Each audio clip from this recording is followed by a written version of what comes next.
seperti apa kekuatan poros Kiai dan juga para tokoh ulama dalam mempengaruhi suara pemilih di Jawa Timur? Mas Kodari, Anda bisa menjelaskan lebih Ya, jauh. pertama-tama begini, saya ingin mengatakan pertarungan di Jawa Timur itu pasti seru. Karena Jawa Timur itu adalah lumbung suara menuju pemilu 2019.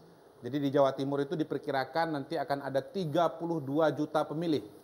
Dan kalau pemilih Indonesia itu 190 juta, maka 32 juta itu adalah 16%. Jadi Jawa Timur itu sangat berharga bagi semua partai politik. Dan menurut saya, kalau kita bicara partai mana yang punya ambisi untuk di Jawa Timur, itu pasti Golkar diantaranya. Karena selama ini, atau secara tradisi, yang menjadi penguasa di Jawa Timur itu adalah partainya Pak Abdul Qadir, yaitu PKB, karena di situ NU banyak, dan PDI Perjuangan, begitu. Karena di situ ada daerah yang dikategorikan secara budaya sebagai daerah mataraman, begitu. Nah, Golkar pada 2014 yang lalu, posisinya hanya nomor 5. Ya, PKB sekitar 19%, PDIP 19%, dan Golkar itu hanya 10%. Jadi saya kira kalau tadi bicara ini Pak Saifullah Yusuf orang NU, kemudian Bu Khofifah orang NU, itu baru lihat orangnya, belum lihat partainya.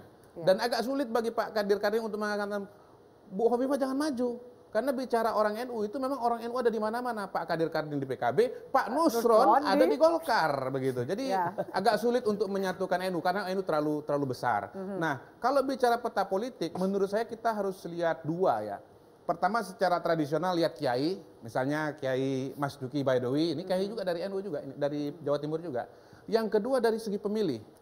Kalau kiai memang agak sulit menghitungnya. Apakah misalnya tadi 41 kiai itu, kiai khos cukup itu mewakili. Mewakili.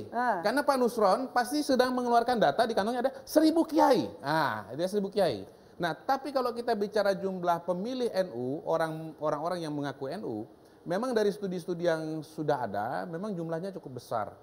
Barangkali sekitar plus minus sekitar 60% lah. Begitu. Jadi 60% dari pemilih di Jawa Timur itu afiliasinya dengan NU dalam pengertian yang longgar ya, entah karena memang dari keluarga NU, karena tradisi ibadahnya NU, atau ya karena memang suka pakai sarungan katakanlah begitu. Jadi memang NU menjadi penentu dalam pilkada Jawa Timur karena dianggap besar. Tetapi sejarah yang sebelumnya di pilkada-pilkada sebelumnya menunjukkan sebetulnya hal yang menarik.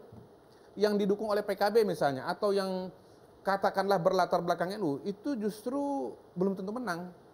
Ya, misalnya pilkada sebelumnya itu Pak Dekarwo berturut-turut menang ya. Memang ada Saifullah Yusuf di situ.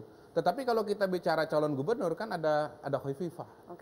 Indar Parawansa. Jadi menurut saya sih ujung-ujungnya pilkada Jawa Timur itu sama dengan pilkada lainnya Pak Kiai, Pak Nusron, memang yang menjadi penentu adalah figur yang bersangkutan.